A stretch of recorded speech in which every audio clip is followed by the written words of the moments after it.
আমাদের মেনুতে কাঁকড়া, এখানে সব রকম মশলা দেওয়া আছে। এখানে আদা জিরে বাটা, রসুন বাটা, আর একটু শুকনো লঙ্কা দিয়ে জিরাটা বেটেছি, নুন, আর এটা সর্ষের তেলও আমার দেওয়া আছে। এখন আমি কাঁকড়াটাকে মাখাবো ভালো করে। আর এইখানে ছেলের টিফিনটাও রেডি হয়ে গেছে, ছেলে পড়ে এসছে। তা ওরা সকালবেলা আমি রুটি তরকারি করি, আজকে কুমড়ো আলুর তরকারি আর রুটি করেছি। আর মেয়ে ইউনিভার্সিটিতে যাবে, মেয়ে বললো মা ভাত খাবো না, তুমি আমার রুটি তরকারি দাও। তা ওর জন্য রুটি করলাম, আর তার সঙ্গে তরকারি দিয়ে দেবো, আর ডিম সেদ্ধ দেবো। এই হচ্ছে আজকে সকালে ব্রেকফাস্ট।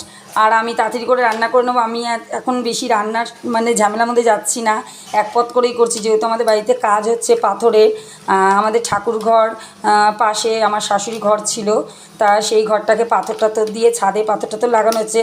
তা প্রচুর পরিশ্রমের কাজ, যেহেতু দেখাশোনা বারে বারে যে দেখাতে হচ্ছে কীভাবে করবে ওনারা কাজটা, তার জন্য রান্নার বেশি ঝামেলা নিচ্ছি না, শুধু এক পদেই রেগুলার রান্না হচ্ছে।